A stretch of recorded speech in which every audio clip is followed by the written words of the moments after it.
25 जून 1975 को इलाहाबाद की high court bench के जस्टिस सिन्हा ने फैसला सुनाया कि रायबरेली से इंदिरा गांधी का निर्वाचन अयोग्य है। ये राजनारायण की पिटीशन पर सुनाया गया फैसला था। इंदिरा गांधी को जगजीवन राम की हैसियत का इल्हाम था, जिसकी वजह से उन्होंने जगजीवन को कांग्रेस इंदिरा का पहला राष्ट्रीय अध्यक्ष बनाया था।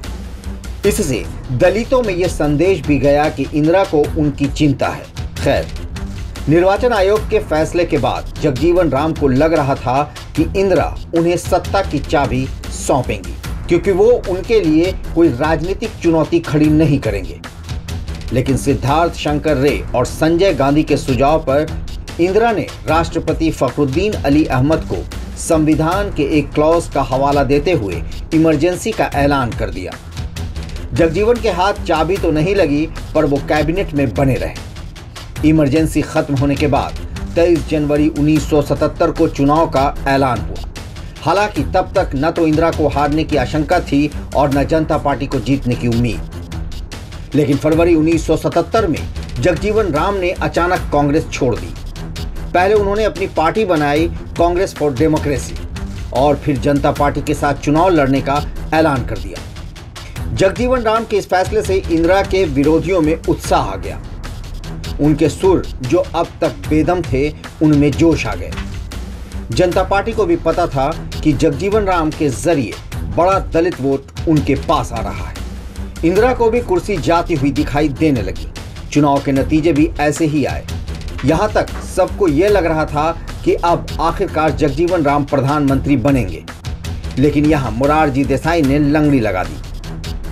बाबू जगजीवन राम में भी प्रधानमंत्री की कुर्सी पर बैठने की महत्वाकांक्षा थी।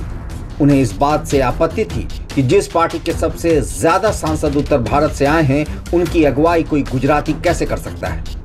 तब प्रधानमंत्री पद के 3 दावेदार थे, देसाई, जगजीवन और चौधरी चरण सिंह। पर जयप्रकाश के दखल के बाद तय हुआ कि मोरारजी देसाई प्रधानमंत्री होंगे। इससे जगजीवन राम इतना नाराज हुए कि उन्होंने देसाई की कैबिनेट में शामिल होने से इनकार कर दिया। शपथ ग्रहण समारोह में शामिल नहीं हुए। इसके बाद जेपी को एक बार फिर दखल देना पड़ा। जेपी जगजीवन राम से मिले, उनसे कैबिनेट में शामिल होने का बेहद भावुक आग्रह किया। ये बातचीत ऐसे भावों के साथ हुई कि एक बार को जयप्रकाश लगभग रुआंसे हो गए। उनका जगजीवन के सामने हाथ जोड़ना ही बचा था, पर इसके पहले ही जगजीवन का दिल पसीज गया। जगजीवन राम से लेकर जनता पार्टी के बाकी नेताओं और यहां तक कि इंदिरा गांधी को भी यह पता था कि जेपी के फैसले सही गलत हो सकते हैं, लेकिन उनके अंदर कोई व्यक्तिगत लाभ नहीं है। यही वजह थी कि जगजीवन कैबिनेट में शामिल होने को राजी हो गए। उन्हें रक्षा मंत्रालय दिया गया और चौधरी चरण सिंह उप प्रधानमंत्री के पद पर बैठे। जगजीवन राम ने 1977 के चुनाव की हवा पलट दी थी, जिसने इंदिरा को सत्ता से बेदखल कर दिया था। इंदिरा ने इस बगावत को कभी माफ नहीं किया, जिसे आगे चलकर उनकी बहू मेनका गांधी की मैगजीन में छपी उनके बेटे की वो तस्वीर, जिसने जगजीवन राम के राजनीतिक जीवन को समाप्त कर दिया। बिहार इन शॉर्ट से मैं शादाब मलिक। अगर आपने हमारे YouTube चैनल को सब्सक्राइब नहीं किया है तो जरूर कर लें। फेसबुक पेज को लाइक करना ना भूलें। धन्यवाद।